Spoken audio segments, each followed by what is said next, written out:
Good morning. Ang sarap ng ating papaya. May sira lang siya sa mga ganito niya. Pero yung loob niya ay maganda pa. Halos nakalahati ko na mga kalkal. Ang sarap. Kinakain ko na pati yung buto kasi yan yung mas mabisang pang ano daw, pang parasite, pang patay ng parasite mga kalkal. Kain tayo. Pero maganda pa siya, di ba? Oh. Oo. Ang sarap. Ang tamis. Kain tayo. Oh, di ba? Kalibre tayong papaya. Ang mahal kaya ng papaya dito mga kalkal. Gold ang papaya dito. Kung dyan sa Pilipinas, nalalaglag lang, nahihingi lang sa sa kapitbahay o pinipitas lang sa bakuran natin dito. Diyos mio, Marimar. Siguro yung ganyang buo na kalaki, nasa 6 euros na yan o 7 euros. Ganun kamahal dito mga kalkal. Kaya sinong hindi matutuwa kung may mga ganito na makakalkal, papaya. Diba? Ang laking tipid sa budget. Ang sarap. Kaya pag kayo kumain ng papaya, lalo yung mga anak ninyo, pwede nyo pakainin kahit 7 buto daw. Kahit ilang buto lang sa isang araw para libreng pampurga. Huwag kayong matakot na kumain ng buto kasi yung mga iba sabi nakaka-appendicitis daw o baka hindi, maganda daw ito. Ito yung kinakain para pang pampurga.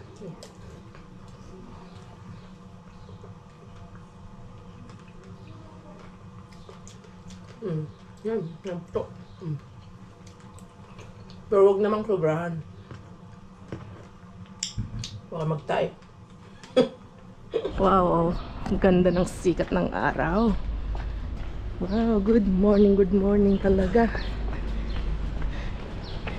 So, kamusta kayong lahat? Tayo'y pupunta ng palengke.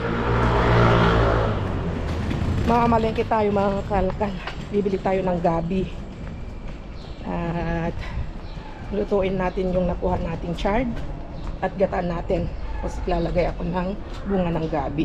Tapos tignan natin yung mabibili natin. Kung magkano yung magagastos natin. Dahil sobrang mahal ng mga bilihin mga kakalkal. At may mga nagko-comment kasi na bakit hindi kayo maghanap ng marangal na trabaho? Kinakahiya yung ang lahing Pilipino, mga ganun-ganun sila. Daming tao.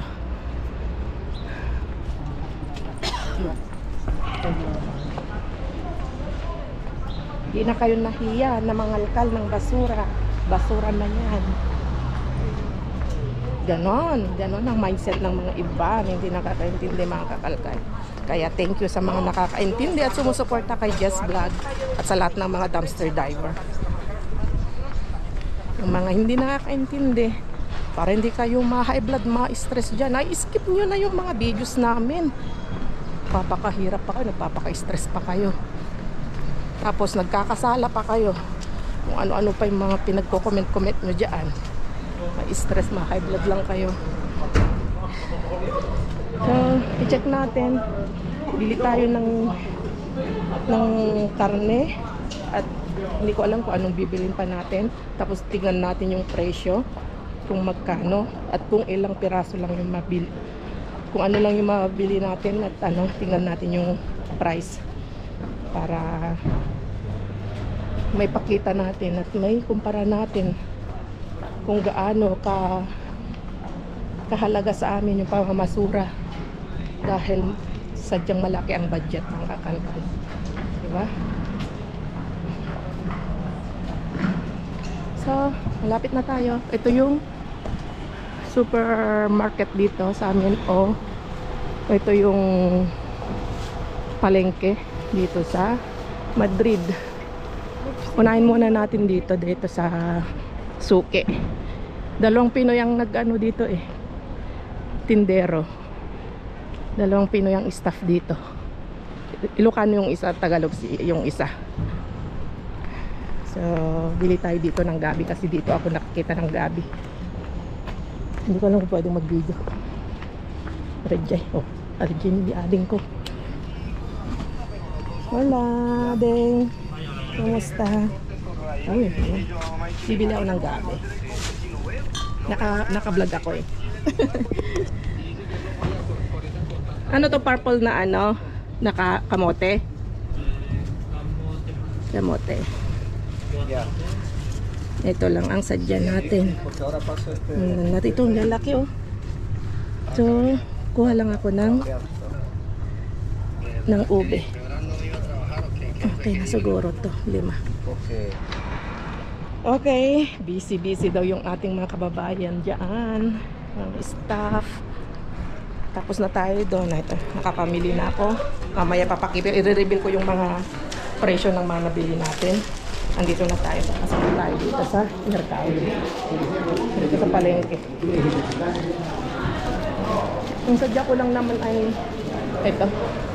Bibili tayo ng ito, panseta. Tignan nyo naman yung presyo mga kakalkal. Per kilo yan. Halos 7 euros. Bumili tayo ng 1 kilo.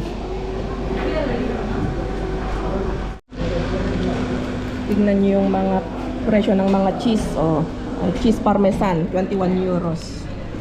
Oh, mga chorizo, mga nakukuha natin. Mga ganyan. Tignan nyo naman yung presyo. Halos 20 euros. Sino yung di matutuwa na mamasurat makakuha ng mga ganito, mga chorizo, mga ganyan. Ang mahal pala niyan, oh, 42 yung ganyang lomo na kukuha namin, oh. Oh my god, 42 euros lomo iberico. Diba? Nakakatuwa. Matutuwa ka talagang mamasura kung ganyan yung mga nakukuha mo, tapos makikita mo yung presyo, nakakadula, oh. Okay, so hinahanda na yung ating nabiling liempo.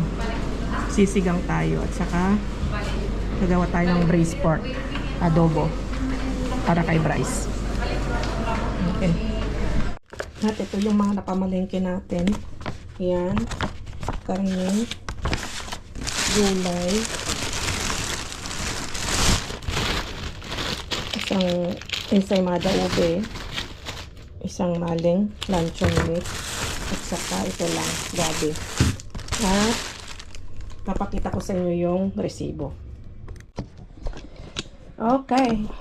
Total natin yung napamili natin. So, ito yung pak choy o yung may gulay. 8.36 mas 1.60. So, 9, 10. Tamo na lang natin. 10 euros. Mas yung karne, nilang kilo, 11.43. So, nasa 21 euros and 50 cents. So, magkano yun sa Pilipinas, mga kakalkal?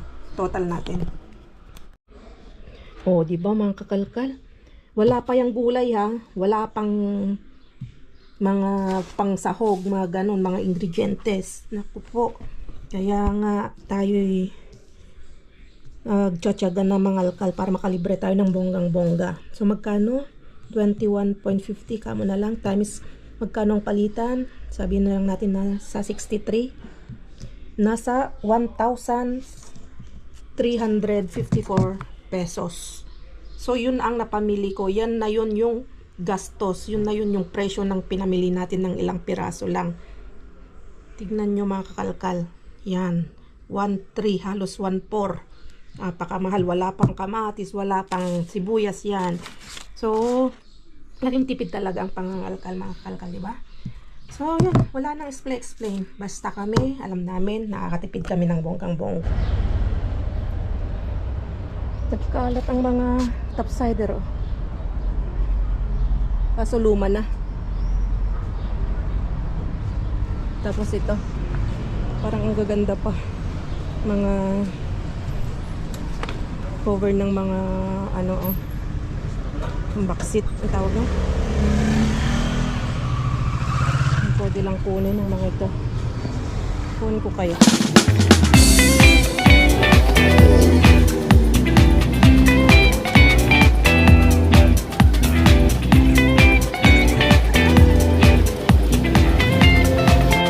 Okay, let's go. Palis na punot si Britney. Manggaganda pa eh. Ang ganda yung cover niya, mga kakalkan. Basta hindi tayo mali. Tara, takbo tayo. Doon na. Yung yellow ang ilabas. Abangan natin yung isa pa niyang lalabas na kubo o si Mr. Bean. Andyan na.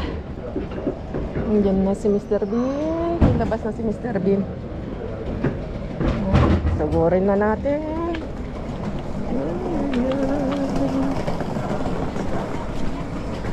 Okay. Ito muna. Wala. Okay. Puro pa na. Puro pinapay ah.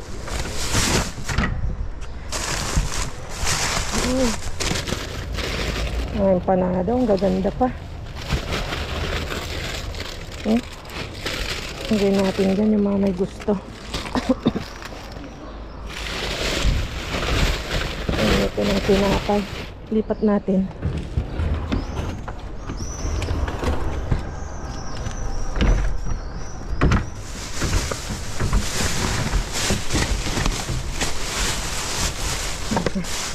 Lipat natin dito. Para masilip natin sa ilalim.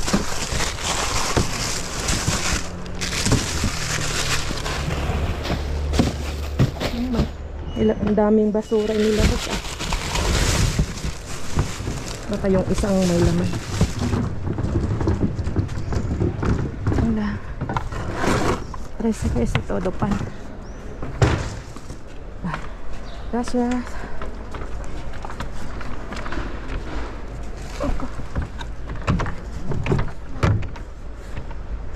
Mga plastiko.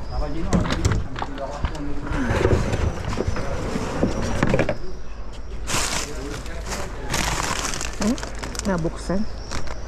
Potato chip.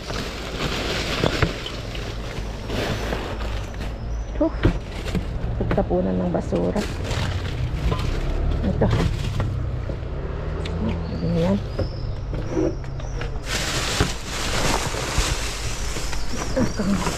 Mukhang walang tapon ngayon ah.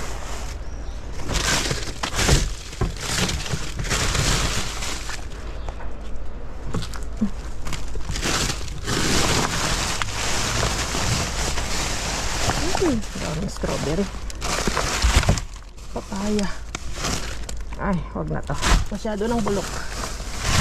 Ito wala. Walang laman to ah. Check natin yung isa pa. Yung ilalim. Wala tayong makukuha ngayon ah.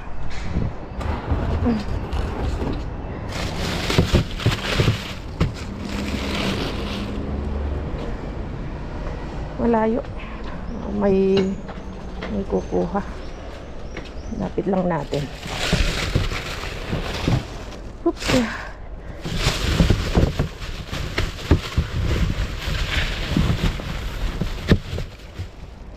Ang dami tinapon na ganito.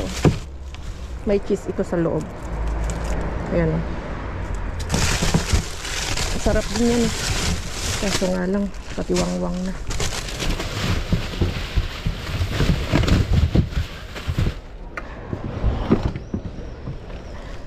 Ito ba natin? Kita pa ba? Ayun, keso. Provolone. Kahit ito man lang, ilaw ko lang ha. Ayun, dami. Sarap nito. Kahit ito man lang, dapat tayo. Provolone. Yun lang.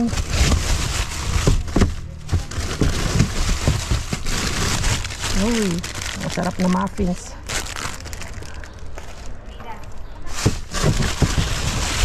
Nasa loob pala. Nasa loob.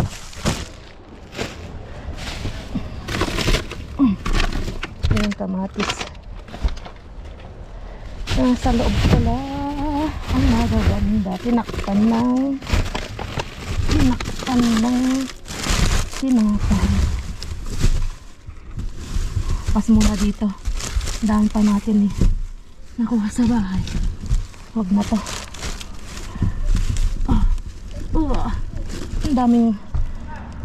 Ang daming malalaking talong. Lalaki ng talong dito Ayan.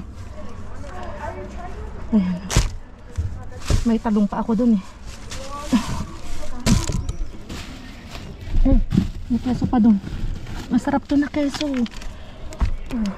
Huwag na natin papaligtasin yung isang keso na yan.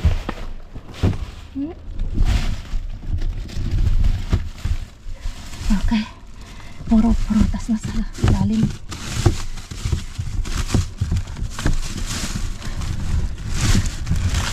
Ayun, may isa pa. Diba? Jackpot tayo dito sa provolone. Okay na to sa akin. Ito. Huwag na to. Lagay na natin yan kung sino may gusto. Okay. Pero kahit paano ay jackpot tayo dito sa keso. Ang dami.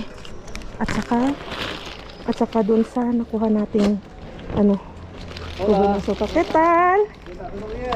Bueno, más o menos. Hasta luego. Yun yung may-ari ng restaurant. Hello, kumusta? Sabi niya. Kinamusta kami. Alam niya na nangangalkal kami. Ay, marumi ito. Ganyan na lang. Okay. Puno din dahil dun sa nakuha nating cover ng sopa. So, let's go na sa bahay at lalaban natin yung nakuha nating cover ng sopa. Okay, so let's go. So kahit paano mga kakalkal ay kajak pa tayo sa sa cover ng sopa, di ba? Laban lang ng maayos 'yon. At pasukatan natin ng foam na Uratex, yung matibay-tibay. Iuwi natin yan sa Pilipinas. Kasi nga, ibabalak kong magpagawa ng sofa dun sa likod ng bahay.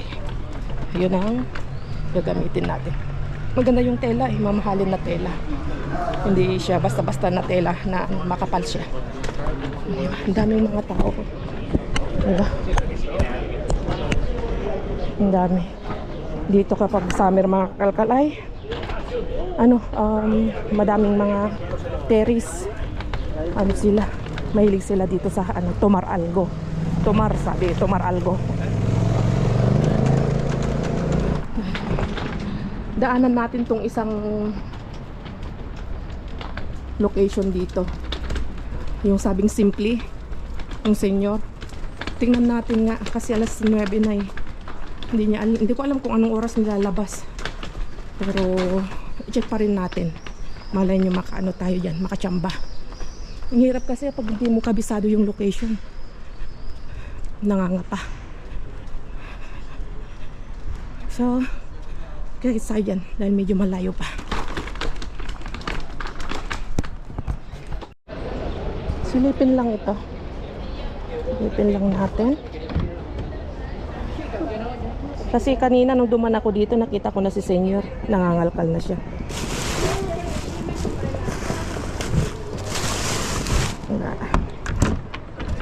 Okay, konti ang tapon dito. Mukhang nakuha na ni Senyor Okranyo, yung senyor na mataba. Wala dito. So, diretso tayo dito sa isa. Malapit lang magkatabi lang to na grocery. Ito yung sinasabing Simple. Pero hindi ko alam kung nagtapon na. Silip-silipin lang natin yung mga basura. Huwag tayong susuko, diba? Tulad kanina, diba mga kalkal? Tulad kanina, kung sinukuan ko yung kanina, nakala ko puro pan lang, puro tinapay. Yung pala nasa ilalim. Buti hindi ko sinukuhan. O di nakuha natin yung jackpot. Nakuha natin yung mga keso. Ang dami. Hindi naman ito. Baka ito. Pero dapat dito sa tabi niya. So, silipin lang. Silip-silip lang. Huwag susuko. Huwag sumuko. Para magtagumpay sa buhay. Ito, sa kanila ito eh. Hindi. Vallehermoso 4. Komunidad eh. Komunidad. Wala. Okay. Uwi na tayo. Wala. Pag na-timingan na lang natin si Senyor at sabi niya na kung pupunta siya sa dito sa Simple, sumabay na lang tayo sa kanya. Let's go, let's go. Uy, may sunog. Let's go. Pasilip tong organic. Pasilip-silip lang tayo ngayon.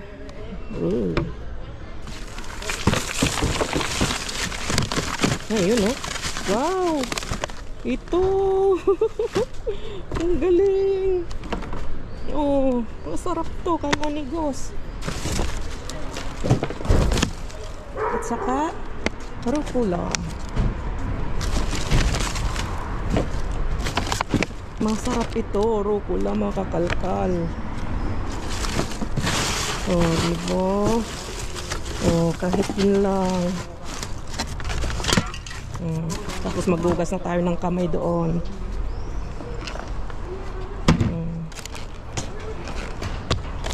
Diba? Yan. Maghugas tayo ng kamay doon. May aso na umiinom. Napuno din si Mr. Bean. Umiinom yung aso. Maghugas lang ako dyan. Tapos uwi na tayo. Ito mag-aalas 10 pa lang mga kakalkal. Puno na oh. Pwede pa sana pumunta sa ibang location kaso pag may maraming laman manghinayang tayo tapos di natin mabuhat kasi puno na tayo. At least kontento na tayo sa nakuha natin. Saan ka pa makakakuha ng ganyan, di ba? Oh.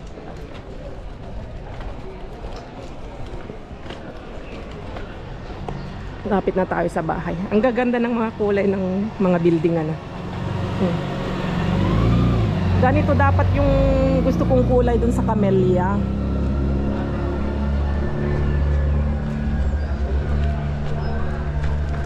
Ay, wait lang kasi may sasakyan. Ayan, yung kulay salmon, mga kakalkal. Kaso nga lang, yung naibigay sa amin ayun, yung parang kulay doon oh. Ay, pardon. Yung kulay yellow. Pero okay na rin, ang ganda niya rin. Maganda ring kulay. Ano siya? Style Mediterranean. Maganda yung kulay. Style Spanish. Malapit na tayo dito sa bahay. Maaga pa naman, kaya diretso na natin labhan. Oh, ang gaganda kaya. May lapit ko sa inyo ng malapitan. Sasalang ko muna itong mga nakuha nating mga cover ng sofa.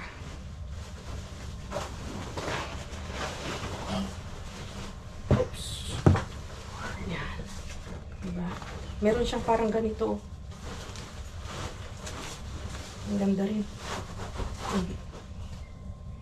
Hindi ko alam kung ano ito. Para